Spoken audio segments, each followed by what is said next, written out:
Ahora nos vamos a los Estados Unidos. Rumbo editorial. Imprescindible leer.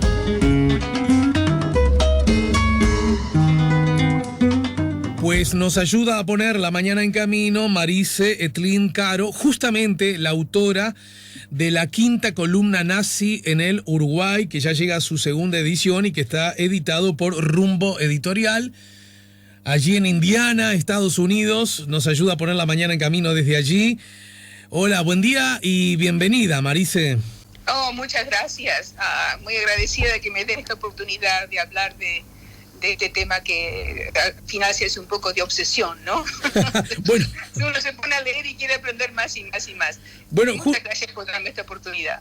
Aprovecho este adjetivo para entonces preguntarte, ¿dónde nace esta obsesión? ¿Y la obsesión a qué se refiere? ¿A la Segunda Guerra Mundial en general? ¿Al nazismo como fenómeno político, social, cultural, filosófico? ¿Al vínculo entre esos acontecimientos y nuestro país, Uruguay? Porque hay que recordar que vives en los Estados Unidos, tienes una familia de origen europeo, pero naciste aquí en nuestro país, ¿verdad? Claro, yo nací en Nueva Albesia, yo me considero uruguaya, canarita de colonia, es lo que me considero.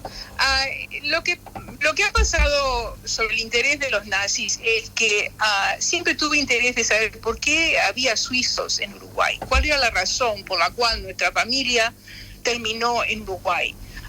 Y la respuesta que la familia me daba no me respondían las preguntas que yo quería. Así fue como empezó. Cuando dejé de trabajar, digo, bueno, ¿qué hago con mi vida? Me voy a dedicar a estudiar a ver por qué los suizos estaban en Uruguay. Y bueno, eso pasó inmediatamente la genealogía, ¿no? A tratar de conocer más familiares.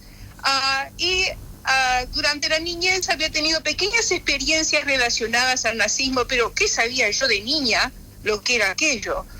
Por ejemplo, en el centro helvético se ponía la bandera nazi cada vez que Hitler tomaba territorio en Europa. A ver, acá nos tenés que aclarar alguna cosa. Sí. ¿Cuántos años tenés? Quiero decir, ¿en qué año naciste? Porque para tener esos recuerdos, es obvio que no naciste hace 25 años. No, yo nací en el 51 en Nueva Albesia. Viví en Nueva Albesia 10 años, luego viví en Montevideo y luego me vine a los 20 años para Estados Unidos. Me parece muy interesante ya este dato, porque si tú naciste en el 51 y recordás, a ver si te entendí bien, que en ciertas circunstancias veías banderas nazis en Nueva Albesia. Yo no lo vi, claro, eso ocurrió en el 1940. Eran cuentos. Eran casados tampoco. Cuentos que te hacían. Eran cosas que yo oía a los mayores cuando se reunían. Eran comentarios que yo oía y que algunas cosas en realidad me contó mi madre. Mi madre no desciende de suizos, ella desciende de españoles. Mi padre nunca hablaba del tema, porque parece ser que como se casó con una española, era la oveja negra de la familia. Entonces mi madre me contó 2 o 3 cositas nada más. Una de esas era la bandera. La otra, que hubo un comentario y gente me sigue preguntando que si hay una bandera abajo del monumento. Eso nunca encontré evidencia de ello. Pero, por ejemplo, yo sabía que Mengele se casó en Nueva Albesia mucho antes que fue público, en 1985. Pero era información así suelta. O, por ejemplo, cuando pasábamos frente al club artesano, mis padres estaban como cuchicheando, ¿no? Y yo no entendía por qué la voz tan baja. Y luego, cuando me hice adolescente, mi madre me fue contando, claro, ahí había reuniones nazis y por eso es que no te lo decíamos. Y bueno, y ahí quedó. Pero luego, cuando empecé a hacer la genealogía y empecé a contactarme con familiares en Argentina y en Uruguay que nunca conocí, pero eran familias tan grandes, todos descendientes de suizos o de alemanes, empezó a salir el tema de vuelta. Me empezaron a decir, bueno, pero mi abuelo iba a Concordia, a las tropas de asalto, a practicar prácticas militares. Sí, interesante. Luego me contactaba con otro primo y otro cuento parecido. Claro. O sea que nuestra familia estaba más metida de la cuenta, ¿no? Sí. Y luego tuve una experiencia personal. Tengo que retroceder un poquito en lo que estoy diciendo, ¿no? Porque tengo que dejar bien claro que no todo el pueblo de Nueva Albesia estaba metido con el nazismo. Primero, que hoy día solamente queda 1/3 de descendientes de los colonos originales. En aquella época, en los 1940, habría la mitad del pueblo serían descendientes de alemanes, de austríacos y de suizos.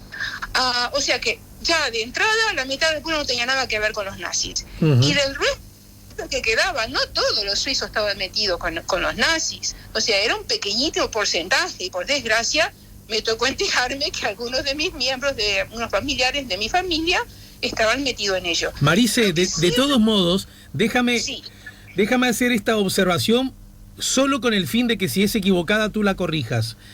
A ver, a mí me parece interesante que tú, la niña que fuiste, caminabas frente a determinado lugar y escucharas que tus padres están cuchicheando, es decir, aludiendo a cosas de las que conviene no hablar.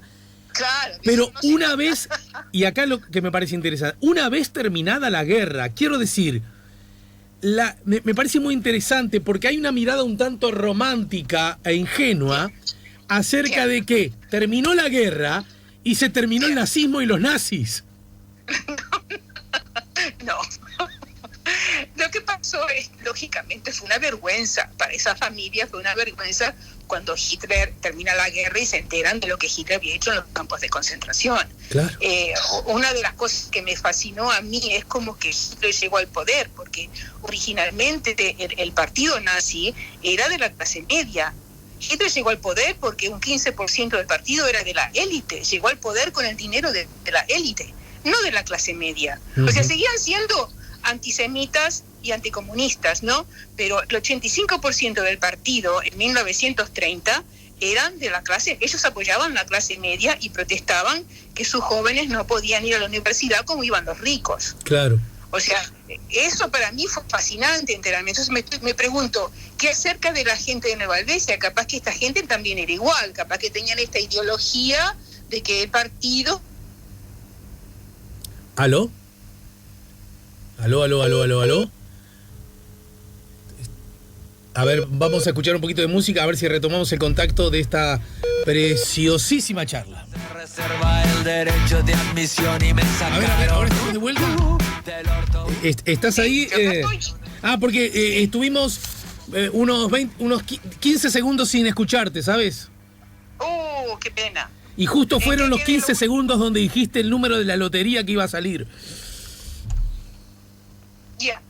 Bueno, no me acuerdo en qué quedé. No, yo me acuerdo perfecto. Estabas contando que justamente el rol muy importante que había tenido la clase media en la ascensión de Hitler y tu razonamiento de que esa clase media de alguna manera tenía como vasos comunicantes con los suizos que habitaban aquí en Colonia Suiza. Claro, pero en realidad fueron engañados, porque al no haber nacido en Alemania, ninguno de estos descendientes que fueron parte de las tropas de asalto iban a ser aceptados en el partido, por más arios que fueran, por más raza pura que se consideraban. Claro. O sea, fueron engañados, desgraciadamente fueron engañados. Fueron engañados de distintas maneras. Lo peor de todo es que si Alemania realmente hubiese dominado a Uruguay militarmente, ninguna de estas personas hubieran tenido ningún cargo importante. Una vez dominado el país, el próximo paso era asesinar líderes políticos, era asesinar a líderes religiosos, masones, por supuesto judíos, y la prensa, los miembros de la prensa. Igual, yo quiero razonar contigo en esta dirección, estimada amiga. Sí. Me parece muy interesante, es, desde mi perspectiva, muy penoso, pero aún así muy interesante para estudiar, cómo la idea, aunque sea falsa, que te pueda proporcionar una corriente de pensamiento, un gobierno exitoso, un líder carismático, tanto da, de que tú formas parte de una raza superior, que eso te pueda generar ilusión y entusiasmo. ¿Se entiende lo que digo? Sí, se entiende, pero yo no me considero de una raza superior. Ellos No, entendido. Quiero creer que no te consideras justamente. Lo que me parece monstruoso es que alguien pueda seducirte diciéndote, mira, yo te cuento que soy bastante más bajo que el promedio de altura y bastante más grueso que el promedio de delgadez. Entonces que me digan, ven a mi partido, ven a mi casa, ven a mi líder, porque ustedes, los peticitos gorditos, son los verdaderamente más eficientes, mejores, más lindos, más atractivos y más inteligentes de la humanidad. Y juntos superaremos y arrollaremos a los flacos altos musculosos. Me parece horrendo eso, aunque pudiese verme beneficiado. Mira, esa pregunta es una excelente pregunta, porque esa pregunta me la hice yo. ¿Cómo es posible que el pueblo alemán entero y descendientes en otros países hayan sido engañados por la palabra de Hitler? ¿Sabes quién me dio la respuesta? ¿Quién? El presidente que tenemos ahora en Estados Unidos. ¿Okay? ¿Cómo es posible que un pueblo tan inteligente pueda tolerar las cosas que están pasando? Yo nunca hablo de política, pero eso me dio la respuesta. ¿Cómo era posible que ese pueblo se dejó engañar? Claro. Fue todo mentira. El jefe de propaganda de Hitler, Goebbels, decía, miente, algo se va a pegar. O sea, todo era un show, todo era una mentira. Si tú escuchas los discursos de Hitler traducidos y solamente escuchas lo que dice tonterías. No dice nada, es todos los gestos, los movimientos de manos, levantar la voz, bajar la voz. Era todo un teatro que estaba haciendo, que seguramente en ese momento estaba drogado, ¿no? Seguramente en ese momento había estado tomando un montón de pastillas de Pervitin y narcóticos. Era todo planeado. El tío no decía nada importante. Se hacía el hombre del pueblo, pero no era el hombre. La gente se engañó, la gente lo creyó y se engañó. Y también engañó a otras personas afuera del país. Pero eso fue todo organizado, no fue una cosa que pasó de golpe. O sea, la infiltración nazi en el Uruguay comenzó en 1930, exactamente en 1933, en 43 países. No bien Hitler sube al poder, hace mandar un montón de agentes de la Gestapo, que es lo que llegaron a Uruguay, agentes de la Gestapo, a infiltrarse en el país y dominar esos países. Pero el único país que iban a dominar militarmente era Uruguay. Y toda esta información se la agradecemos a Artucio, a Hugo Fernández Artucio, que era un profesor y reportero uruguayo, que fue el que hizo la denuncia al juez letrado, primer juez letrado Reyes de Montevideo. Pero para hacer esa denuncia llevó tiempo, porque al mismo tiempo lo estaban amenazando de muerte. Las mismas tropas de asaltos de Uruguay que se escondían bajo el término de deporte alemán estaban haciéndole amenazas. Pues el tipo consiguió como 2.000 documentos y junto con uno de los diputados, Cardoso, armaron casi 2.000 documentos juntos que demostraban que... Cardoso, el diputado socialista. Exacto. Que Cardoso lo que hace una vez que se presenta la denuncia, Cardoso hace una preinvestigación entre los diputados y ellos deciden si esto lo pasan al Senado, así se hace una investigación a fondo. Esas columnas de asalto, ¿de qué año estamos hablando? 1933. O sea que era la dictadura de Terra aquí, ¿no? ¿Cómo dices? 6 años antes de empezar la guerra. Claro, pero recordemos que en esos años se instala la dictadura de Terra aquí en nuestro país, ¿verdad? Exacto. Terra en realidad, desde mi punto de vista, ha quedado bastante mal en la historia. Porque he descubierto que Terra estaba desesperado porque se hiciera la represa de Rincón del Bonete. Y quizás una de las razones por la cual dio el golpe de Estado es porque los ballistas se negaban a hacer la represa porque iba a ser muy cara. Pero Terra insistió en que se hiciera la represa. Y he encontrado que Terra tenía un socio, Terra era abogado, tenía un socio llamado Macera.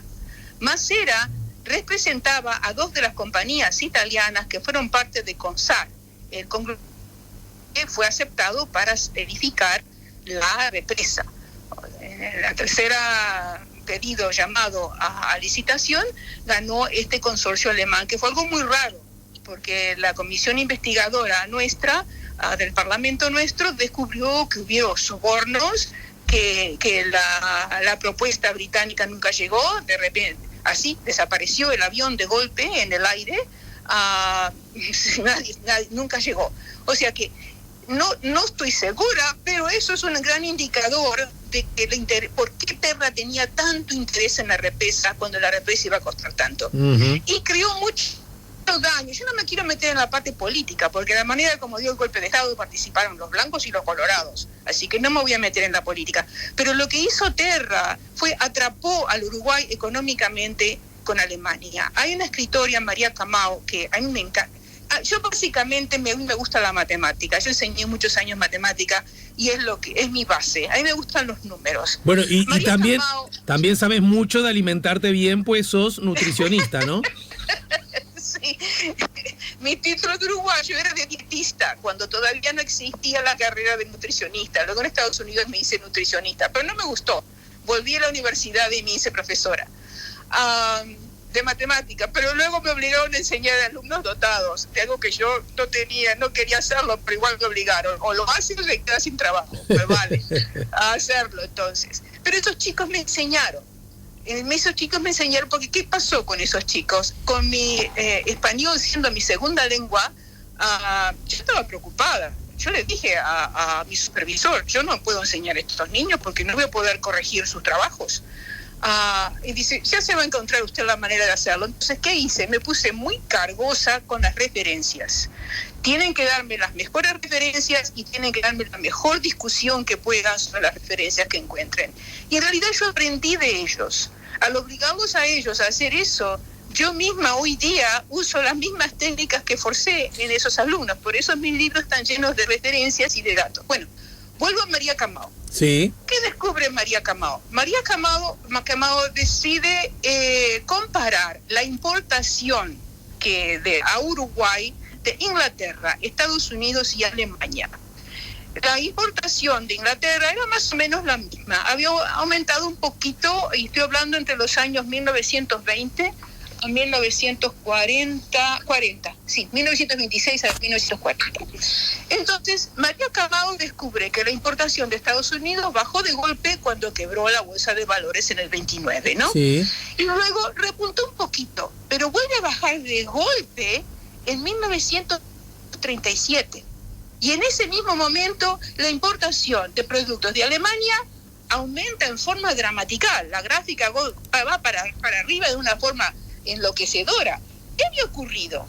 Para poder pagar la represa, Uruguay estaba pagando con materia prima. Y eso atrapó a Uruguay a tener divisas solamente en Alemania. Entonces Uruguay se veía obligado a comprar productos de Alemania, lo cual fue un dominio económico de Uruguay. Y eso mismo pasaba con otros países, no solamente con Uruguay. Me encanta el trabajo de María Camao. Repíteme el nombre de María, por favor, su apellido. María Camao. Ajá. María Camao. Es C-A-M-O-U. Camao. María Camao. Camao. Estudio económico. Es un estudio económico de 2005 que hizo ella. Sí. Y siempre ando buscando sus libros. Otra cosa... Claro, ella es de la Universidad de la República, de la Facultad de Ciencias Sociales, ¿no es cierto? Es ella, ¿no? Exacto. Una de las cosas que tengo suerte es que yo acá puedo conseguir muchos libros que en Uruguay de repente ya no existen. A través de préstamos bibliotecarios puedo conseguir libros de California, de Texas, donde se me dé la gana. Hay una lista y muchas de estas universidades tienen libros de Uruguay que se escribieron durante la época porque llamó mucho la atención. Uruguay en aquella época era un paisito que era como una joyita. Todo el mundo estaba observando qué pasaba con esto del socialismo de Valle, luego del golpe de Estado de Terra. Hay muchos artículos escritos sobre Uruguay de esa época. Claro, me llamó la atención porque yo dije, bueno, un país tan chiquito no tenía que ser tan importante. Y justamente... Era muy importante era Uruguay. Déjame, Marice, déjame decirte dos cosas. o tres. Sí. La primera, que estamos todos encantados de conversar contigo. Ah, qué lindo, me alegro. Y esto va a significar que esta apenas sea la primera de nuestras charlas, ¿de acuerdo? Oh, encantada. Yo vuelvo cuando ustedes quieran. Bien. No tienen más que llamarme. Bien, gracias, mi querida, muchas gracias. Segunda cosa, que estamos por esa misma razón un poco en el final de esta charla, por hoy, repito. Pero hay algo que sobre lo cual me gustaría que insistas un poquito más, y es, yo cito por ejemplo el capítulo 6 de tu libro, Infiltración nazi en el Uruguay. La infiltración de la quinta columna nazi en Uruguay empezó a organizarse en 1931. A pesar de que Hitler no fue nombrado canciller hasta 1933, la quinta columna nazi ya había comenzado en Uruguay con la llegada de agentes de Gestapo, y allí, nombras a unos cuantos. Y agregas, se dedicaron a localizar inmigrantes alemanes en colonias europeas y clubes alemanes para hacerles miembros del partido nazi, siendo de especial interés aquellos que tenían algún poder político, social o comercial. Junto a estos agentes nazis cooperaron descendientes de alemanes, austríacos, suizos e italianos. Estos últimos debido a que Mussolini fue el principal, fue al principio parte del eje, como todos sabemos. Bien, yo lo que quiero decirte, ¿en qué medida, y lo ato con esta última reflexión de cómo Uruguay era estudiado, según tú nos acabas de decir? Porque alguien podría decir, esto es un gran delirio, porque en aquel momento histórico, Uruguay tan pequeño, tan lejano, con comunicaciones tan frágiles, muy distintas a las de la hora, ¿a quién se le puede ocurrir formar una quinta columna en Uruguay? Un país de la menor importancia económica por su tamaño, tan al sur, tan cerca del polo. Suena a fantasía y a delirio. Ahora dinos tú, ¿por qué no era ni fantasía ni delirio? Ok, voy a tratar de responderte lo más rápido que pueda, pero no puedo dejar pasar por alto tu comentario de 1931, ya había gente en Uruguay infiltrándose. Eso es debido a que la infiltración nazi no había comenzado con los nazis, la infiltración alemana había comenzado con el pangermanismo, y uno de ellos había sido Arnold Foreman, el que encontraron el Salto, el que había hecho el plan de invadir militarmente Uruguay. No. Alemania quería, desde la época del Kaiser, quería apoderarse de la Patagonia, de todo el sur, de Sudamérica se quería apoderar. ¿Por qué? Alemania no tiene riquezas de ningún tipo, en la tierra no tiene riquezas de ningún tipo. Toda esa zona era una riqueza vasta, que se querían apoderar de ella, pero no lo llegaron a hacer. También lo pensaron en la Primera Guerra Mundial, pero no lo llegaron a hacer. Cuando llega Hitler se encuentra con varios problemas. Se encuentra con que, por ejemplo, con que no tiene combustible. No puede ir a hacer una guerra de dominar a todos los países de Sudamérica si no tiene combustible. Es ridículo, ¿no? Entonces, ¿qué decide? Voy a apoderarme militarmente de Uruguay. ¿Por qué? Porque Uruguay es un país chico que yo puedo fácilmente dominar y lo convierto en el centro económico de toda Sudamérica. Y la razón principal era la posición geográfica de Uruguay, que estaba en la boca del Río de la Plata. Claro. Por el Río de la Plata salía y entraba riqueza de toda la cuenca del Río de la Plata, desde Bolivia hasta Paraguay, el norte de Brasil, el oeste de Brasil, el norte de Argentina. Todo eso se dominaba con el Río de la Plata. Argentina era muy grande para dominar, pero lo habían tratado de hacer, porque en 1977 ya estaba el general Faupel entrenando a militares argentinos, y ya desde aquella época estaban diciendo con que los argentinos no se molestaran en patrullar la Patagonia. Después de todo, ahí no vive nadie. No se molesten en gastar. ¿Por qué era eso? Porque ya habían pensado desde antes a dominar a esa zona de Sudamérica.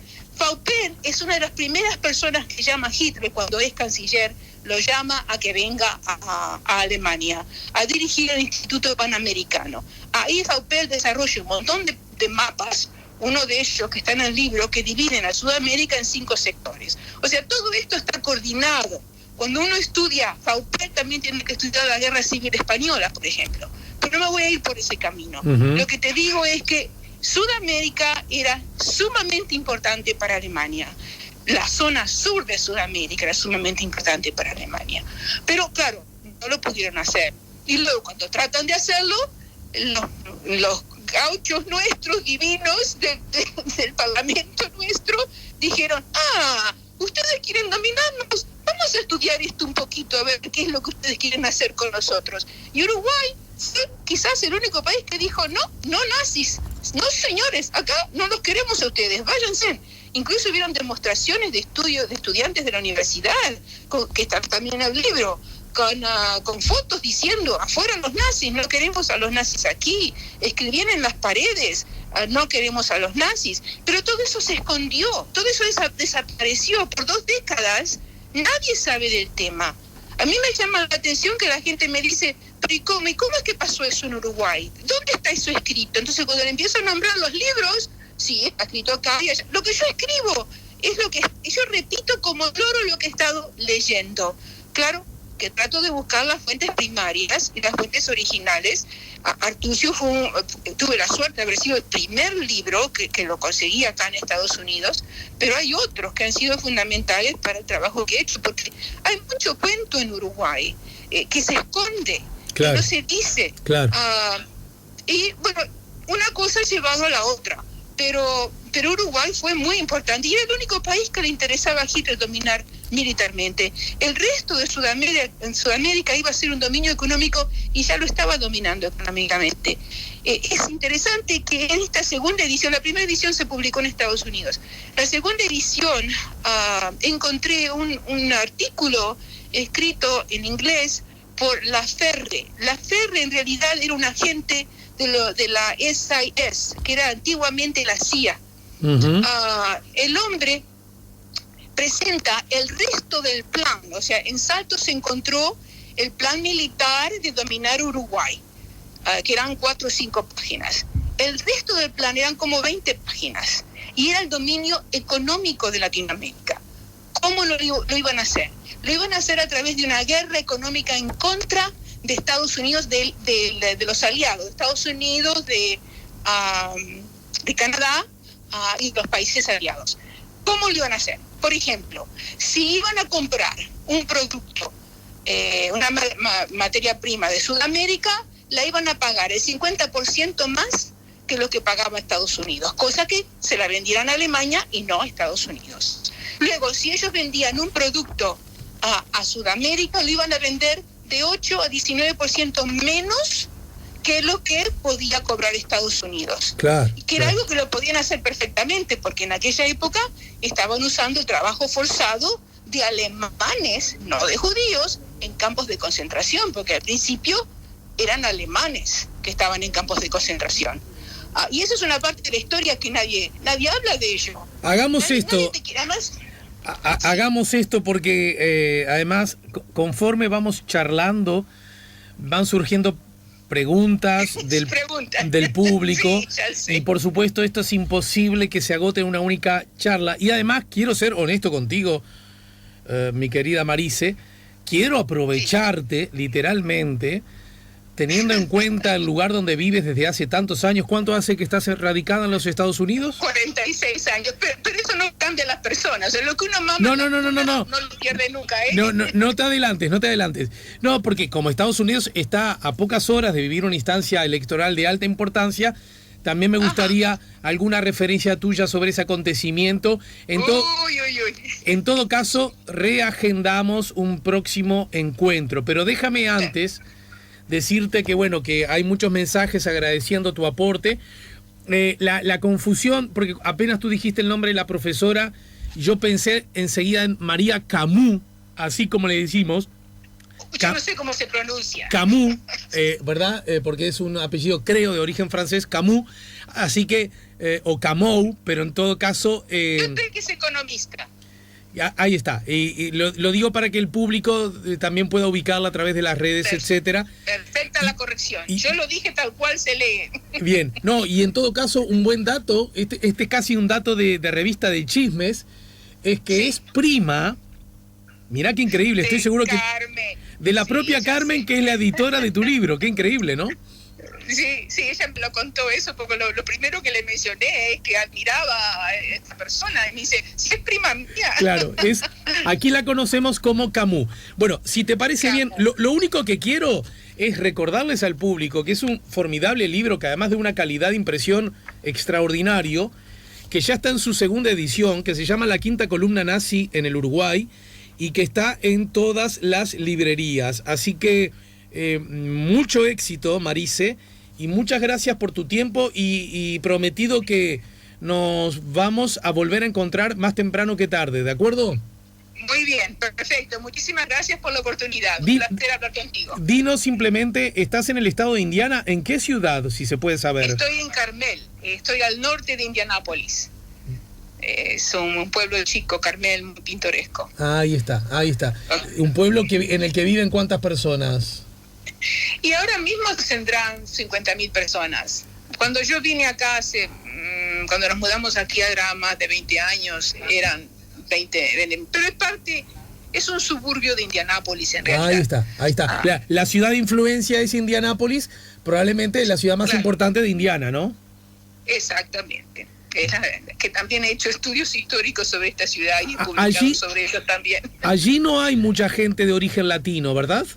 Hay un pequeño porcentaje de latino. Es un estado muy interesante porque fíjate que la inmigración más grande de Estados Unidos fue la alemana. Y no fueron muy bien recibidos. Los ingleses no querían a los alemanes. O sea que fue al revés de lo que fue en Sudamérica, donde los alemanes fueron recibidos con las puertas abiertas. Claro. Acá no, hubo una resistencia. O sea que hay mucho apellido alemán, mucho dominio alemán, pero cuando se fundó, o sea, el Estado empezó, ya no me puedo poner a hablar de historia ahora de Indiana, ¿no? Pero también hice un estudio sobre Indiana, cómo se formó Indiana. Bueno, como ves, estoy escribiendo sobre esos temas. Como ves, mi querida, se acumulan las razones para que nos reencontremos más temprano que tarde, ¿sí? Lo que te voy a avisar es que encantada de que me llamen de nuevo, pero trato de estar lejos de la política. Ya sea, hice un comentario político que no tuve que haber hecho. ¿Te refieres a tu comentario crítico? No hablar de política. ¿Te refieres al comentario crítico que hiciste acerca de Trump? Exacto. Ok. Exacto. Bien. Prefiero estar lejos de la política. De Uruguay ya ni la entiendo. Y de acá prefiero estar lejos de la política. Siempre fue una pregunta directa que lo único que pude pensar es lo que me ocurrió a mí. Bien. Bueno, te agradezco mucho, Marise, otra vez, ¿eh? Un placer.